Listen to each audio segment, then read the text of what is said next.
कैसे हो सब। आज की क्लास हम स्टार्ट करते हैं रेशो की एक्सरसाइज 1A से। ठीक है, क्वेश्चंस करना स्टार्ट कर देते हैं क्योंकि बेसिक कंसेप्ट हम अपने पिछले वीडियो में देख चुके हैं। स्टार्ट करते हैं। पहला क्वेश्चन है, बहुत आसान सा है, द इनवर्स रेशियो ऑफ 11:15। ये क्वेश्चन शायद हमने अपने जो बेसिक कंसेप्ट थे उसमें भी किया था। ठीक है, तो इनवर्स रेशियो ऑफ 11:15 आपको पता है, इनवर्स में एंटीसीडेंट जो है वो कॉन्सिक्वेंट बन जाता है और कॉन्सिक्वेंट जो है वो एंटीसीडेंट बन जाता है। तो इसका आंसर सिंपली, मैंने इसके ऑप्शंस भी नहीं लिखे। सेकेंड क्वेश्चन अगर आप देखें तो वो कह रहा है कि the ratio of two quantities is 3:4, यानी कि कोई भी दो क्वांटिटीज हैं उनका रेशियो 3:4 है। इफ द एंटीसीडेंट इज 15, देखो हमने देखा था कि हम रेशियो हमेशा सिंपलेस्ट फॉर्म में प्रेजेंट करते हैं और उसको सिंपलेस्ट फॉर्म में करने से पहले कोई ना कोई ऐसा कॉमन फैक्टर होता है जिससे कि वो रेशो डिवाइड होके आया होता है ना, ऐसा ही होता है। तो हमें दे रखा है कि दो नंबर्स हैं या दो क्वांटिटीज़ हैं जिनका रेशो 3:4 है, लेकिन अगर उनका एंटीसीडेंट जो है वो 15 है तो बताओ कॉन्सिक्वेंट क्या होगा। अब आप ध्यान से देखो कि 15 को मैं किससे डिवाइड करूं कि 3 आ जाए, तो 3 5 ज़ा 15, इन द सेम मैनर 4 5 ज़ा 20, क्योंकि कोई ना कोई तो एक ऐसा कॉमन फैक्टर है जिसको सिंप्लीफाई करके मुझे 3:4 मिला है। तो अगर मेरा एंटीसीडेंट 15 है तो कॉन्सिक्वेंट क्या हो गया, मेरा हो गया 20। आई होप समझ आ गया होगा, बहुत सिंपल सा क्वेश्चन है। नेक्स्ट हम देखते हैं, the ratio of the quantities is 5:7। Okay, 5:7 तो हमें रेशियो गिवन है। फिर वो कह रहा है कि the consequent of its inverse ratio, अब इसका इनवर्स निकालूंगी तो 7:5 आएगा। वो ये कह रहा है कि the consequent of its inverse ratio is 5। देखो इसके इनवर्स रेशियो का कॉन्सिक्वेंट क्या है, 5 है, तो एंटीसीडेंट क्या होगा, 7। Option C. इजी से क्वेश्चन है स्टार्टिंग के, आगे देखते जाएं फटाफट से। द रेशियो कंपाउंडेड ऑफ, देखो यहाँ पर कंपाउंडेड का मतलब कैलकुलेटेड है, यहाँ पर कंपाउंडेड का मतलब क्या है, कैलकुलेटेड है। The ratio compounded of 2/3। Okay, आपको करना क्या है, यहाँ पर मल्टीप्लिकेशन का साइन लगाना है। The ratio compounded of 2/3 is to 9/4 multiplied by 5/6 and 8/10। अब आपको इसको सिंप्लीफाई करना है और कुछ नहीं करना। देखिए 3 से कट किया, 3 3 ज़ा 9, 4 से कट किया 2, 2 से कट किया 3, 3 से 3 कैंसिल आउट, 5 1 ज़ा 5, 5 2 ज़ा 10, सब कैंसिल आउट होके हमारा क्या बच गया, 1:1। Option A. इजी। कैलकुलेशंस को थोड़ा सा आप अपने लेवल पे फास्ट करने की कोशिश करें क्योंकि अभी तो हम सीख रहे हैं। ठीक है, एग्जाम में हमारे पास इतना टाइम नहीं होता कि हम इतना धीरे धीरे कर सकें। नेक्स्ट है द डुप्लीकेट रेशियो। देखो डुप्लीकेट रेशियो हमने सीखा था, डुप्लीकेट मतलब जो भी रेशियो गिवन है उसका स्क्वायर। तो 3:4, तो 3 का स्क्वायर 9 और 4 का स्क्वायर 16। बिना कैलकुलेशन किए हम बोल सकते हैं इसका option C. Then question number 6, सब डुप्लीकेट। सब डुप्लीकेट का मतलब हमने पढ़ा था क्या होता है, √a/√b, यानी कि रूट निकालना होता है, स्क्वायर रूट निकालना होता है। तो 25 का जो रूट आता है वो आता है 5 और 36 का रूट आता है 6। तो आंसर हो गया हमारा 5:6। नेक्स्ट क्वेश्चन नंबर 7 देखते हैं, द ट्रिप्लीकेट रेशियो। ट्रिप्लीकेट हमने देखा था a³ होता है। तो सिंपल 2 का क्यूब 8 और b का क्यूब 27। तो ऑप्शन हो गया हमारा ए। इतनी ही स्पीड से, ये इजी है इसलिए स्पीड आ रही है, बट बाकी के क्वेश्चन में भी इतनी ही स्पीड आएगी तब जाके हम टाइम पे क्वेश्चन पेपर कर पाएंगे। नेक्स्ट देखिए सब ट्रिप्लीकेट। सब ट्रिप्लीकेट हमने डिस्कस किया था, cube root of a is to cube root of b। That means जो भी गिवन रेशियो है उसके क्यूब रूट्स निकालने हैं, और क्यूब रूट हमने शायद यही वाला एग्जाम्पल लिया था, तो इसका ऑप्शन होगा सी, क्योंकि cube root of 8 is equal to 2 and cube root of 27 is equal to √3। Next देखें, थोड़ा सा चालू हो गए क्वेश्चंस हमारे अच्छे। The ratio compounded of 4:9 4:9 and duplicate ratio of 3:4 3:4 का डुप्लीकेट मतलब 3:4 का डुप्लीकेट 9/16, डुप्लीकेट मतलब स्क्वायर। अब इसको सॉल्व करना है, ये 9 से 9 कैंसिल, 4 एंड 4 1 जा 4 एंड 4 4 जा 16। ऑप्शन क्या हो गया? ए। आई होप समझ में आ रहा होगा। देखें 10th क्वेश्चन है हमारा। 10th क्वेश्चन थोड़ा सा और इसमें देखें अलग अलग चीज़ें कही हैं। द रेशियो कंपाउंडेड ऑफ 4:9, पहला तो बड़ा आसान उसने लिख लिया 4:9। सेकेंड उसने बोला the duplicate ratio of 3:4, duplicate ratio of 3:4 होगा 9/16। फिर उसने बोला है ट्रिप्लीकेट रेशियो ऑफ 2:3, 2:3 का ट्रिप्लीकेट होगा 8/27, क्यूब निकाल दिया, एंड 9/7। ध्यान से देखना है कि ये एंड 9/7 है, इसका ट्रिप्लीकेट नहीं करना है। देखो प्रॉब्लम सम्स कोई भी चैप्टर हो, फिर वो चाहे रेशो है, चाहे लीनियर इक्वेशन है, या कोई भी चैप्टर है, जो क्वेश्चन कह रहा है बस वैसे ही करते जाएं, एक ओबीडियंट स्टूडेंट की जैसे जैसे क्वेश्चन कह रहा है वैसे वैसे करते जाएं और कैलकुलेशन करें। मैथ्स इतनी सी ही है, बहुत आसान। इसको सॉल्व करें। देखिए 9 से 9 कैंसिल, ओके, 8 से कैंसिल किया, 8 2 जा 16, 9 से कैंसिल किया 3, ओके, एंड 2 से कैंसिल किया 2, ओके। अब क्या बचा आप देखें, कोई कैलकुलेशन हमारी बच गई। सॉरी, यहाँ पर थोड़ी सी गलती हो गई है, 9:7 है और मैंने 9:27 लिख दिया है। एक बार फिर से करते हैं। देखें the ratio compounded of 4/9, duplicate ratio of 3:4, triplicate ratio of 8:27, है ना, और 9:7। देखो मैंने गलती अपनी कैसे पकड़ी, अच्छा हुआ ये गलती हो गई। कहते ना दाग अच्छे हैं, वही वाली कहानी है कि मुझे दिख गया कि 27 × 3 बच रहा था आई थिंक डिनोमिनेटर में मेरा, तो that will be 81 if I multiply, और 81 कोई ऑप्शन ही नहीं है, तो नन ऑफ दीज पॉसिबल था, लेकिन एक ट्राई और मारना था कि कहीं मुझसे तो कोई गलती नहीं हो गई, और आई फाउंड माई मिस्टेक। तो ऐसा बहुत बार होता है जब भी हम कोई काम करते हैं जल्दबाजी में, या समटाइम्स हम क्वेश्चन पूरा पढ़ नहीं पाते हैं, गलती हो जाती है। एक बार आप और क्रॉस चेक करें, नहीं आता है तो नन ऑफ दीज आंसर कर सकते हैं। अब वापस से यहाँ कैंसिल करते हैं हमारे क्वेश्चन को। देखें 9 से 9 कैंसिल, 4 से कट किया, 4 4 जा 16, 4 से कट किया 2, ओके, 9 से कट किया, 9 3 जा 27। अब कुछ नहीं कट रहा है, और मेरा जो मल्टीप्लिकेशन के बाद ऑप्शन बचा है वो बचा है 2/21, और वो मुझे ऑप्शन में दे रखा है, तो ऑप्शन होगा C 2:21। आई होप ये क्वेश्चन समझ आए होंगे। अब नेक्स्ट क्वेश्चन देखते हैं।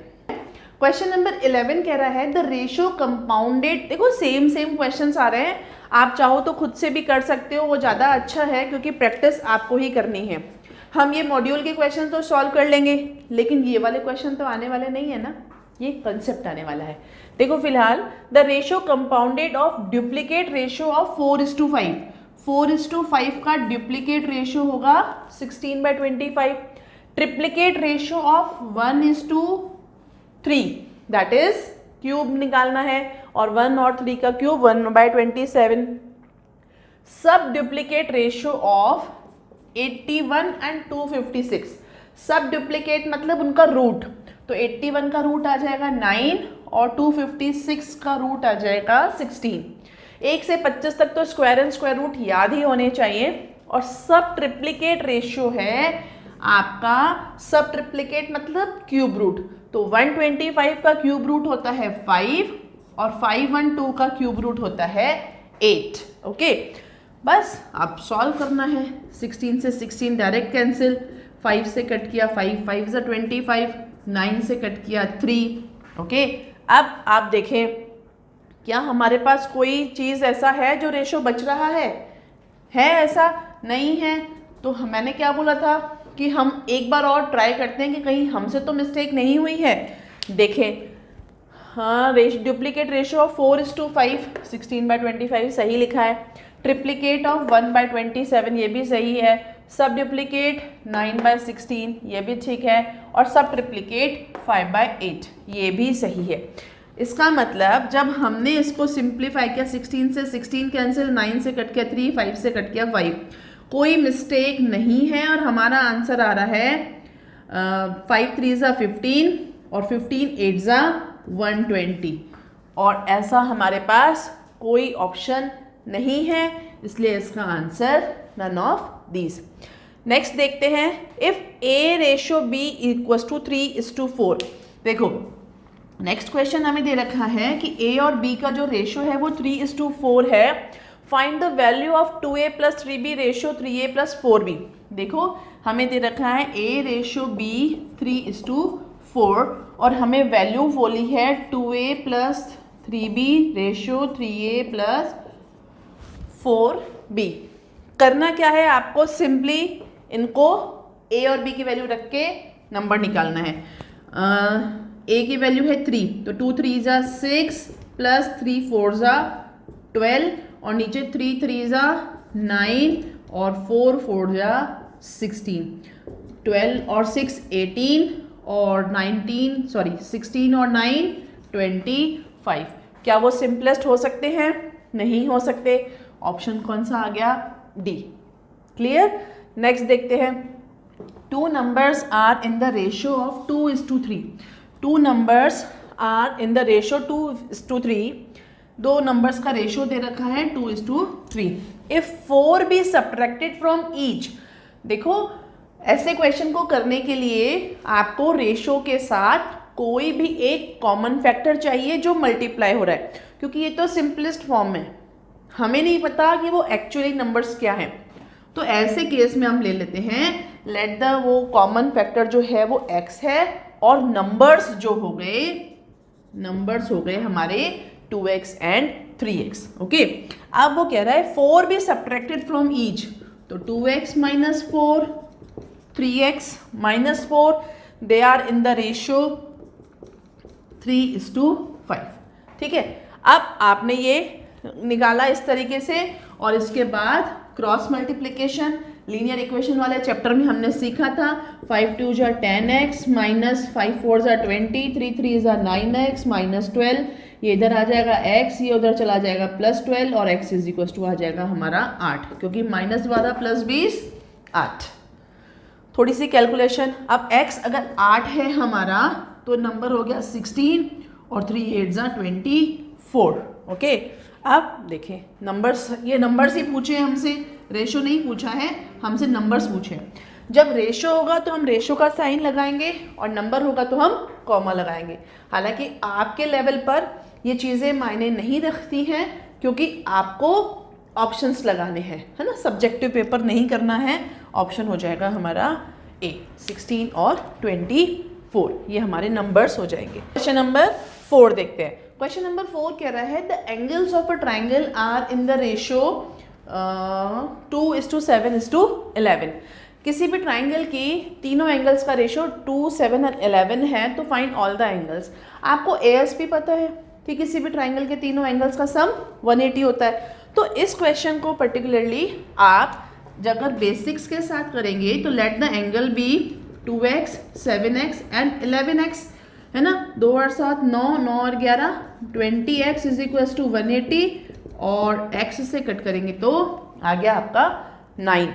अब x तो फैक्टर आया है, x तो फैक्टर आया है जिससे ये मल्टीप्लाई हो रहे हैं, तो 2 9 = 18, 7 9 = 63 और 11 9 = 99, और ऑप्शन है हमारा सी। लेकिन पर्टिकुलरली इस क्वेश्चन के बारे में मैं आपको एक बात बोलती हूँ कि जो भी क्वेश्चन ऑप्शन से क्वेश्चन में जाके सॉल्व होते हैं उनको उस तरीके से सॉल्व करना बेनिफिशियल है, रादर देन आप एक लार्ज मेथड को फॉलो करके आंसर्स निकालें, देखिए किस तरीके से मैं क्या बात कर रही हूँ। आपको बोला है 2, 7 और 11 है, तो आप चेक कर लीजिए ना कि किसका रेशो 2:7:11 आ रहा है। देखिए इसको सॉल्व करेंगे तो 20, 70, 90, 0, 0 कैंसिल करेंगे, आंसर आया 279, ये काम का नहीं है। इसका आंसर आएगा 378, ये काम का नहीं है। पर्टिकुलर इस वाले ऑप्शन में अगर आप देखें कि ये तीनों नंबर, इनका हाईएस्ट कॉमन फैक्टर जो है वो 9 है, ठीक है।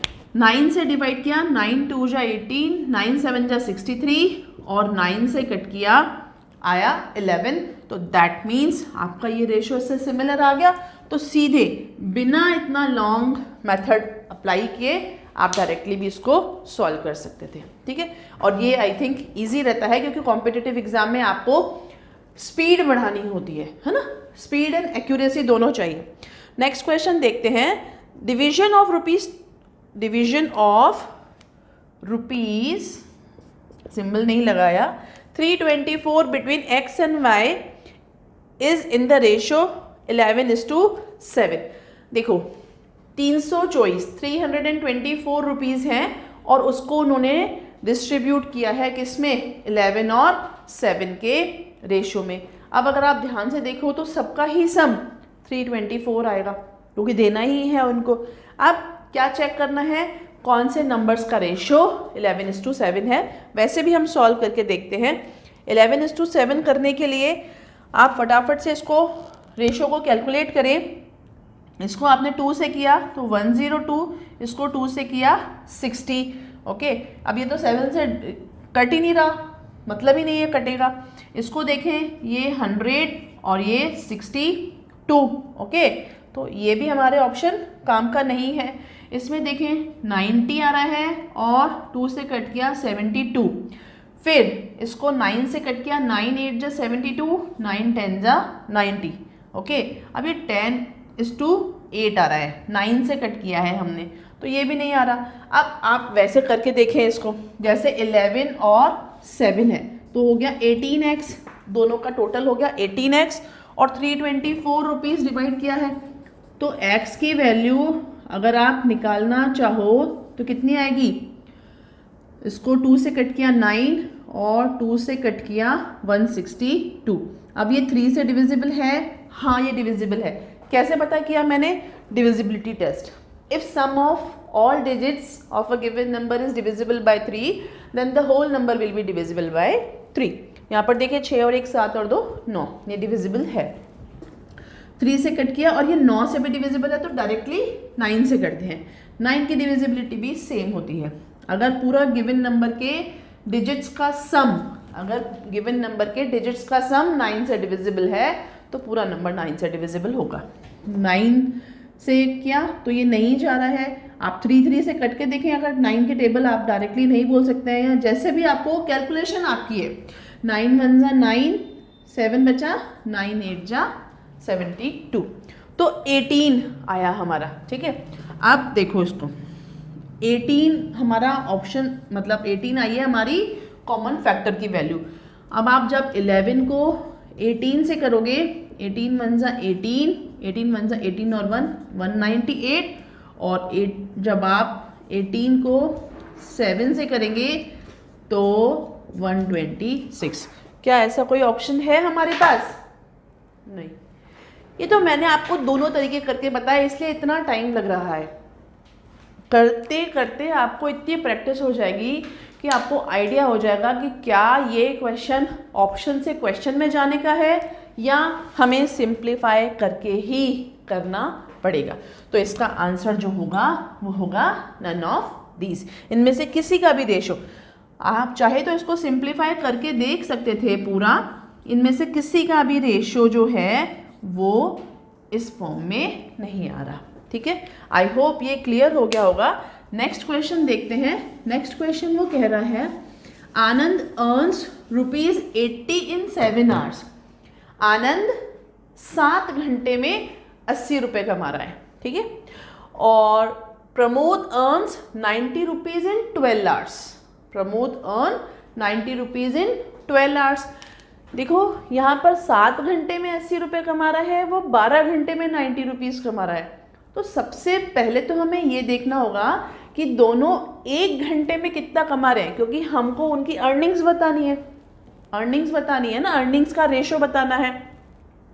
देखो आप इसको 1 घंटे की वैल्यू निकाल लो, वो कमाता है 80 रुपये इन 7 आवर्स। 1 आवर में वो कितना कमाएगा, 80/7। 1 आवर में वो कितना कमाएगा, 80/7। दूसरा है वो ₹90 अर्न कर रहा है इन 12 आवर्स, तो 1 आवर में वो कितना कमाएगा, 90/12। अब हमें रेशो निकालना है 80/7 और 90/12 का। थोड़ा सा देखो वेरिएशन है क्वेश्चन में। अब रेशो निकालने के लिए सबसे पहले आपको इनका एलसीएम लेना पड़ेगा, ठीक है। एलसीएम ले लिया। एलसीएम की ट्रिक भी बता चुकी हूँ मैं कि जब कभी भी को प्राइम नंबर आते हैं तो उनका एलसीएम उनका प्रोडक्ट ही होता है, और आप चाहे तो इसको इस फॉर्म में भी लिख सकते हैं क्योंकि दोनों का प्रोडक्ट ही ले रहे हैं। क्योंकि जब आप इसको इससे डिवाइड करेंगे तो 7 कैंसिल हो जाएगा, 12 बच जाएगा, 12 8 जा 96 और एक 0 लगा दिया हमने, और यहाँ पर 12 से कट किया 7 और 7 9 जा 63। तो ये आ गया आपका 1 आवर का रेशो। अब आप अगर ध्यान से देखो, इसको सिंप्लीफाई करो, ये कैंसिल हो रहा है, 3 से कट किया, 3 3 जा 9 एंड 3 2 जा, और यहाँ पे 3 और 1, तो क्या हमारे पास 32:31, सॉरी 3 2 जा 6 एंड 3 1 जा 3। क्या हमारे पास ये ऑप्शन अवेलेबल है? हाँ, ये ऑप्शन अवेलेबल है। तो हमारा आंसर क्या हो गया? हमारा आंसर हो गया ऑप्शन ए। समझ आया ये चीज़? ये थोड़ा सा वेरिएशन था क्वेश्चन में। करना क्या था, आपको पहले दोनों की जो यूनिट है, क्योंकि दोनों को 1 आवर में ही कमाना था। ऐसे नहीं कर सकते कि मैंने 5 घंटे में कमाए, आपने 10 घंटे में कमाए, हम कंपेयर करें। ऑब्वियसली आप उनसे डबल काम कर रहे हैं तो आपकी अर्निंग्स ज़्यादा होगी, लेकिन हमें तो उनकी अर्निंग का रेशो निकालना है उनके सेम टाइम के साथ, ठीक है। तो ये ऑप्शन ये क्वेश्चन अपना सॉल्व हुआ। नेक्स्ट क्वेश्चन हम देखते हैं। The ratio of 2 numbers is 7:10। 2 numbers का रेशो 7:10 है एंड देयर डिफरेंस इज 105। यहाँ पर सबका डिफरेंस 105 ही दे रखा होगा, कंफ्यूज नहीं करना हो आपको, ऐसे नहीं, इतना इजी नहीं देने वाला। देखो, यानी कि रेशो में डिफरेंस कितना है, 3 का, है ना, और एक्चुअली डिफरेंस कितना है, 3 और 5 का। तो अगर जब आप करोगे तो नंबर 7x और 10x हो जाएंगे। ये नंबर्स है, रेशो नहीं है। इनका डिफरेंस कितना है, 3x। तो ये जो डिफरेंस है that must be equal to 105, और ये आना चाहिए आपका 35। x इज इक्वल टू 35 आना चाहिए। और अब आप देखो द नंबर्स आर 35, आगे आपका कॉमन फैक्टर 35 को 7 से मल्टीप्लाई करेंगे, 7 5 जा 35, 7 3 जा 21 एंड 3, 21 एंड 3। देखो वापस से करते हैं, 7 5 जा 35 और 3 आया था, 7 3 जा 21, 21 और 3 245। करते करते अपनी गलतियाँ खुद ही पकड़ में आ जाती हैं। और 10x है तो ये तो सीधे 350 हो गया। क्या हमारे पास ऑप्शन है? यस, हमारे पास ऑप्शन है सी। तो हमारा आंसर हो गया ऑप्शन सी। नेक्स्ट क्वेश्चन देखते हैं आप। ये कह रहा है, ये थोड़ा सा अच्छा क्वेश्चन है, इसको थोड़ा सा ध्यान से देखें। 3 हमने पढ़ा था कि कॉन्टिन्यूड रेशो क्या होते हैं, कंटिन्यूड रेशो क्या होते हैं, A:B:C। अगर 3 नंबर या 3 से ज़्यादा नंबर्स दे रखे हैं तो उसको हम कंटिन्यूड रेशो बोलते हैं। यहाँ पर PQR 3 सिटीज़ है। The ratio of average temperature between PQ is 11:12 and the ratio between P and R is 9:8. The ratio between Q and R, sorry, यहाँ पर Q and R, ओके। ऐसे questions को करने के लिए आप देखिए ध्यान से करना क्या होता है। आप तीनों को इस तरीके से लिख लीजिए, PQR। आपको पहला रेशो दे रखा है PQ का जो है 11 और 12, फिर आपको दे रखा है P और R का, वो दे रखा है आपको 9:8। अब आप ध्यान से देखो तो P तो सेम होना चाहिए ना, तो P को सेम बनाने के लिए हम उनका एलसीएम ले लेते हैं, ठीक है। 9 और 11 का एलसीएम कितना आएगा? 99। अब आपको करना क्या है, इसको 9 से, इसको 11 से, समझ आई बात? यानी कि इन दोनों को 9 से और इन दोनों को 11 से। अगर आपका एलसीएम के बाद देखना है कि किससे ये मल्टीप्लिकेशन होके इक्वल बन जा रहे हैं। अब जब आप मल्टीप्लाई करेंगे तो ये आएगा 99 और 12 9 ज़ा 108, और इसको मल्टीप्लाई करेंगे 11 9 ज़ा 99 और 11 8 ज़ा 88। सेम आपको सिचुएशन मिलेगी, क्योंकि अब हमारा PQR जो है वो P कॉमन हो चुका है। तो ये हो गया 99, ये 108 और ये 88। ये आ गए आपके नंबर्स। लेकिन आपसे क्या पूछा है? Ratio of Q and R। तो Q एंड R इन दोनों का रेशो पूछा है। इन दोनों का रेशो निकाले, देखे 4 से कट किया 22 और 4 से कट किया 4 2 जा 8 और 4 7 जा 28। ये हो गया 27/22। क्या हमारे पास ऑप्शन है? यस, हमारे पास ऑप्शन है, ऑप्शन बी। तो इसका आंसर क्या हो गया? 27/22। चलो अब नेक्स्ट क्वेश्चन देखते हैं, क्वेश्चन नंबर 19। क्वेश्चन नंबर 19 क्या कह रहा है? If x ratio y equals to 3:4 find the value of x² y plus xy² ratio x³ plus y³। कुछ नहीं करना, वैल्यूज रखनी है। एक बार क्वेश्चन को यहाँ पर जिसका रेशो निकालना है उसको कॉपी कर लेते हैं।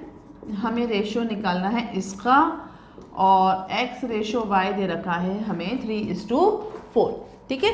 वैल्यू पुट करते हैं, 3² × 4 प्लस 3 × 4 स्क्वायर, और नीचे है 3 का क्यूब प्लस 4 का क्यूब। ओके, देखिए इसको, 3 3 ज़ा 9, 9 4 ज़ा 36, 4 4 ज़ा 16, 16 3 ज़ा 16 3 ज़ा 48, और 3 का क्यूब 27, 4 का क्यूब 64। दोनों को ऐड किया, 8 और 6 14, 5 और 3 8 84, और यहाँ पर क्या 11, और ये हमारा हो गया 91, ठीक है। अब देखें क्या कोई ऑप्शन है जो ये कैंसिल हो रहा है, या कोई ये नंबर किसी सेम नंबर से कैंसिल हो रहे हैं? देखें दोनों नंबर 7 से कैंसिल हो रहे हैं। 7 1 जा 7, 7 2 जा 14, और 7 1 जा 7, 7 3 जा 21। ऑप्शन है हमारे पास 12:13। हाँ, हमारे पास ऑप्शन है। बस कैलकुलेशंस को थोड़ा सा स्ट्रॉन्ग रखना है, आपका आंसर आ जाएगा। आई होप ये क्लियर हो गया होगा। वैल्यूज ही रखनी थी x और y की। नेक्स्ट क्वेश्चन देखते हैं। थोड़ा सा ये क्वेश्चन वेरिएशन के साथ है, ध्यान से देखें। If p ratio q is the sub duplicate ratio of p minus x square ratio q minus x square, यानी कि p और q जो है वो इनके सब डुप्लीकेट हैं। देखो क्वेश्चन है p minus x square q minus x square, ये हमारे पास नंबर है। इनके सब डुप्लीकेट रेशियो, सब डुप्लीकेट मतलब स्क्वायर रूट जो हैं वो है हमारे p और q। ये बन गई हमारी इक्वेशन, ये बन गई हमारी इक्वेशन। आपको पता है कि जब कभी भी एक साइड से रूट दूसरी साइड ट्रांसपोज करते हैं तो वो स्क्वायर में कन्वर्ट हो जाता है। तो p minus x square q minus x square is equal to p square q square, ये आ गई। इसके बाद हम करेंगे क्रॉस मल्टीप्लिकेशन। p को q स्क्वायर से किया, हमारे पास आया P Q square minus Q square x square equals to P square को क्यू से किया, पी स्क्वायर क्यू और minus P square x square. थोड़ा सा मल्टीप्लिकेशन पे ध्यान देना है। अब देखें ये एक्स स्क्वायर की टर्म है, ये एक्स स्क्वायर की टर्म है, इनको एक साइड लिख लेते हैं और पी क्यू वाली टर्म को एक साइड लिख लेते हैं। ये है मेरा पी क्यू स्क्वायर, है ना। जब ये ट्रांसपोज होके आएगा तो ये माइनस हो जाएगा, और इन द सेम मैनर ये जब ट्रांसपोज होके RHS में आएगा तो ये बन जाएगा प्लस का क्यू स्क्वायर एक्स स्क्वायर, और ये मेरा minus P square x square already है। आई थिंक ये क्लियरली विजिबल है यहाँ तक, ठीक है। देखिए आप क्या करना है, यहाँ पर आप कॉमन क्या लेंगे, आप कॉमन लेंगे पी क्यू, यहाँ पर आपका बचा क्यू माइनस पी, ठीक है। यहाँ पर आपने कॉमन लिया एक्स स्क्वायर, और आपका जो बच गया वो बच गया Q square minus P square. अब इसके बाद आपको वैल्यू किसकी निकालनी है, एक्स स्क्वायर की। तो दैट मीन्स आप एक्स स्क्वायर को यहीं रखें और Q square minus P square को आप ट्रांसपोज कर दें। मल्टीप्लिकेशन था, यहाँ आके डिवाइड हो गया। इसके बाद की स्टेप अगर आपको समझ आ रही है तो देखें क्या करेंगे, आइडेंटिटी दिख गई, यस आइडेंटिटी है A square minus B square. Identity लगाएंगे q माइनस पी और q plus P, and that is equals to X square. अब देखो q माइनस पी से q माइनस पी कैंसिल, और एक्स स्क्वायर की वैल्यू बच गई P Q upon P plus Q, that is option C. समझ आया? वीडियो पॉज करके दोबारा देख सकते हो आराम से। कुछ नहीं किया हमने, क्योंकि ये सब डुप्लीकेट रेशो थे इसलिए रूट लगा लिया, रूट लगा के स्क्वायर को रूट को ट्रांसपोज कर दिया, स्क्वायर बन गया, क्रॉस मल्टीप्लिकेशन किया, सेम वेरिएबल वाले टर्म्स को एक साइड लिख लिया और सॉल्यूशन कर लिया, ठीक है ना। आगे हमारा सॉल्यूशन। अब नेक्स्ट हम देखते हैं क्वेश्चन नंबर 20 हमने कर लिया, क्वेश्चन नंबर 21 देखते हैं। सेम क्वेश्चन थोड़ा सा आया है, देखें इफ 2s रेशियो 3t, देखें क्वेश्चन क्या दे रखा है, हमें दे रखा है 2s रेशियो 3t इज, ये डुप्लीकेट है, ये डुप्लीकेट है किसका, इसका। तो 2s माइनस पी और 3t माइनस पी का अगर मुझे डुप्लीकेट निकालना है तो दैट मीन्स ये आएगा, इसका डुप्लीकेट किसके इक्वल है, 2s अपॉन 3t के। क्रॉस मल्टीप्लिकेशन करते हैं। क्रॉस मल्टीप्लिकेशन में हमारे पास आइडेंटिटी है, मतलब पहले आइडेंटिटी ओपन करेंगे फिर क्रॉस मल्टीप्लिकेशन करेंगे। आइडेंटिटी ओपन करते हैं, 4s स्क्वायर माइनस 2 2 जो 4sp प्लस पी स्क्वायर, और नीचे आ जाएगा हमारा 9t स्क्वायर माइनस 2 3 जा 6, राइट। तो 6tp plus P square equals to 2s by 3t, ठीक है। थोड़ा सा लंबा हो रहा है क्वेश्चन, लेंदी हो रहा है, कोई फ़र्क नहीं पड़ रहा।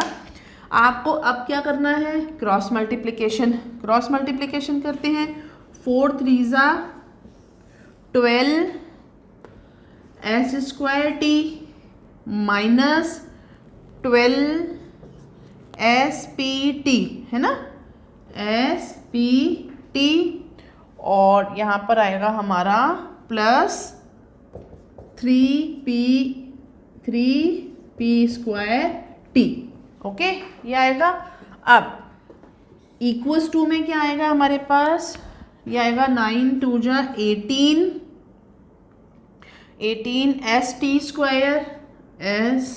स्क्वायर और माइनस 12t spt लिखा है ना, तो इसी ऑर्डर में लिख लेते हैं ताकि ये समझ में आसानी से आ जाए। और नेक्स्ट है 2p square s plus 2p square s। अब देखो क्योंकि ये इक्वल्स टू में थे, है ना, जगह नहीं है इसलिए इक्वल्स टू में थे, तो जब ये वाला 12 LHS में आएगा तो ये डायरेक्ट ही कैंसिल हो रहे हैं ना। आप देखो यहाँ पर बचा है 12s square t plus 3p square t equals to 18st square plus 2p square s। ये बचा है। हमसे पूछा क्या है, पी स्क्वायर की वैल्यू पूछी है। अब पी स्क्वायर किस वाली टर्म में आ रही है, इसमें और इसमें, दोनों में आ रही है। इसको ट्रांसपोज कर देते हैं, 12s square T minus 18s T square equals to 2p square s minus 3p square T. Same जैसा लास्ट क्वेश्चन में किया था, यहाँ पर आप कॉमन क्या ले सकते हैं, 6st। 6st कॉमन लिया, यहाँ पे बचा s माइनस 3t, और यहाँ पर आपने p स्क्वायर कॉमन लिया, सॉरी 6 2 12 आएगा, है ना, और यहाँ पर भी आपका बचेगा 2s माइनस 3t। अब आपको समझ में आ गया होगा, 2s minus 3t directly cancel हो जाएंगे, चाहे तो वेरिएबल को ट्रांसपोज करके भी लिखे, और p स्क्वायर आ जाएगा आपका 6st। तो p square is equal to 6st, option है हमारा ए। ये हो गया हमारा आंसर। आई होप ये वाला क्वेश्चन भी समझ आया होगा, क्योंकि देखो ये जो क्वेश्चंस हैं इनके लिए थोड़ा सा पेशेंस चाहिए। P Q S T generally हम क्या होते हैं, थोड़ा सा करने के बाद कंफ्यूज हो जाते हैं, तो कंफ्यूज नहीं होना है, ऐसे क्वेश्चंस की प्रैक्टिस करना है। अब नेक्स्ट देखते हैं question number 23। Okay, if P ratio Q is 2:3, क्या दे रखा है हमें, पी क्यू जो है वो 2:3 के इक्वल है, और एक्स वाई जो है वो 4:5 के इक्वल है, ठीक है। देन द वैल्यू किसकी फाइंड करनी है, 5px plus 3qy ratio 10px plus 4qy, ठीक है। वैल्यू रखें, आंसर निकालें, देखें कैसे करना है। 5 × 2 × 4, x की p की वैल्यू 2 और x की वैल्यू 4 प्लस 3qy, ओके। अगर कंफ्यूजन है तो ब्रैकेट लगाइए। नीचे है हमारा 10 × 2 × 4 प्लस 4 × q की वैल्यू है 3 और y की वैल्यू है 5, है ना। आप देखें 5 2 जा 10, 10 4 जा 40, ओके। 40 प्लस 3 3 जा 9 और 9 5 जा 45, 2 4 जा 8, 8 10 जा 80 एंड 5 3 जा 15, 15 4 जा 60, ठीक है। और इसको सिंप्लीफाई करें 85 और ये आ गया आपका 140। आपको रेशो निकालना है ना, देखें सॉल्व करते हैं। 5 से कट किया 17 और 5 से कट किया 5 2 जा 10 और 5 8 जा 40। आ गया सिंप्लीफाई मैनर, मतलब सिंपलेस्ट फॉर्म आ गई। क्या हमारे पास ऑप्शन है, हाँ हमारे पास ऑप्शन है 17:28, बस हमारा आंसर आ गया।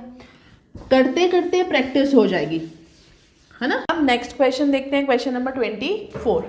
Daily earnings of 2 person are in the ratio 4:5। कोई भी 2 पर्सन है, उनकी कमाई का रेशियो 4:5 है, and their daily expenses are 7:9, ठीक है। उनके एक्सपेंसेस का रेशियो 7:9 है, बट ईच सेव ₹50। लेकिन दोनों ही 50 रुपये पर डे बचाते हैं, तो उनकी डेली अर्निंग्स निकालनी है। देखो इस क्वेश्चन को आप लीनियर इक्वेशन इन 2 वेरिएबल से भी कर सकते हो, है ना। थोड़ा सा लार्ज हो जाएगा, लॉन्ग हो जाएगा मेथड। यहाँ पर हम ऑप्शन से जाने की बात करके देखते हैं।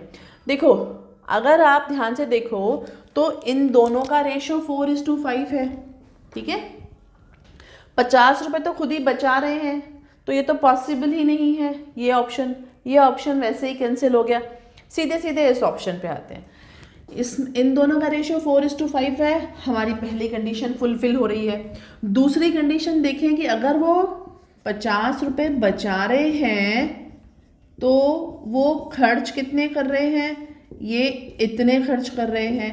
क्या इनका रेशियो 7:9 आ रहा है? हाँ बिल्कुल आ रहा है। दूसरा मेथड करने की ज़रूरत ही नहीं है। आप चाहें तो इसे लीनियर इक्वेशन इन 2 वेरिएबल से भी सॉल्व कर सकते हैं, ठीक है। अब लास्ट क्वेश्चन आते हैं मॉड्यूल के। The ratio between the speed of 2 trains, 2 trains हैं जिनकी स्पीड दे रखी है। 7:8। ठीक है, ये हमने मान लिया ट्रेन ए, ये ट्रेन बी, इसकी स्पीड हमने ले ली 7x और इसकी स्पीड ले ली हमने 8x। If the second train runs 400 kilometre in 5 hours. ठीक है, यानी कि ये स्पीड है और इसकी स्पीड तो हमें दे रखी है, इसकी स्पीड हमें दे रखी है 400 किलोमीटर इन 5 आवर्स। ठीक है, अब ये देखो 5 8 40, तो 8x इज इक्वल्स टू 80 और x इज इक्वल्स टू 10 आ गया हमारा। तो हमारा जो HCF है, दोनों का कॉमन फैक्टर है, वो आ गया 10। अब इसकी स्पीड कितनी आई 80 किलोमीटर पर आवर, क्योंकि स्पीड हमेशा पर आवर से कैलकुलेट होगी। अब अगर आप ध्यान से देखो कि ये 8 जो x की वैल्यू 10 आई, तो इसमें अगर हम x की वैल्यू पुट करेंगे तो आंसर कितना आएगा 70 किलोमीटर पर आवर, जो कि ऑप्शन है हमारा सी। आई होप ये सारे क्वेश्चंस जो हमने किए हैं समझ में आए होंगे। आपको कोई भी डाउट हो any time you can message us, आप हमें मैसेज करें, हम जितना जल्दी पॉसिबल है वो क्वेश्चंस सॉल्व करने की कोशिश करेंगे। ठीक है, लेकिन इसके साथ साथ जो एडिशनल क्वेश्चंस हैं, जो इस मॉड्यूल में आपको 25 क्वेश्चन दे रखे थे, 25 क्वेश्चन कर लिए, लेकिन don't depend on these 25 questions only. Practice similar और सेम और different type of questions from different refreshers, ताकि आप जब डिफरेंट क्वेश्चंस करेंगे तब आपको कंसेप्ट्स और स्ट्रॉन्ग होते जाएंगे, तब आपके कंसेप्ट्स। ठीक है, नेक्स्ट वीडियो तक वेट करो और प्रैक्टिस करो।